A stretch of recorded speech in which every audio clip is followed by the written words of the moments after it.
Qeveria shqiptare ka miratuar indeksimin me 6.4% të bazës për llogaritjen e pensioneve të reja, një vendim që synon përshtatjen e tyre me zhvillimet ekonomike në vend. Vendimi parashikon përditësimin e bazës së vlerësuar të vitit 2024, mbi të cilën qytetarët kanë nderur kontributet ndër vite, duke garantuar që masa fillestare e pensionit të reflektojë realitetin aktual ekonomik.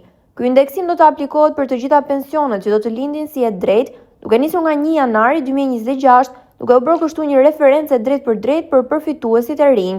Sipas vendimit, rishikimi përfshin të gjithë periudhën kontributive që nga viti 1994, ku pagat e mëparshme rivlerësohen përmes koeficienteve përkatës, me qëllim ruajtjen e vlerës së tyre përballë inflacionit, ndërkohë janë përcaktuar edhe kufizime.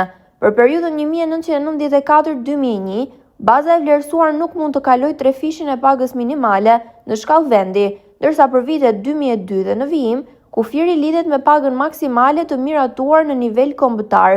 Efektet financiare të këtij vendimi do të përballohen nga buxheti i Institutit të Sigurimeve Shoqërore, i cili do të jetë përgjegjës dhe për zbatimin e formulës së re të përllogaritjes së pensioneve.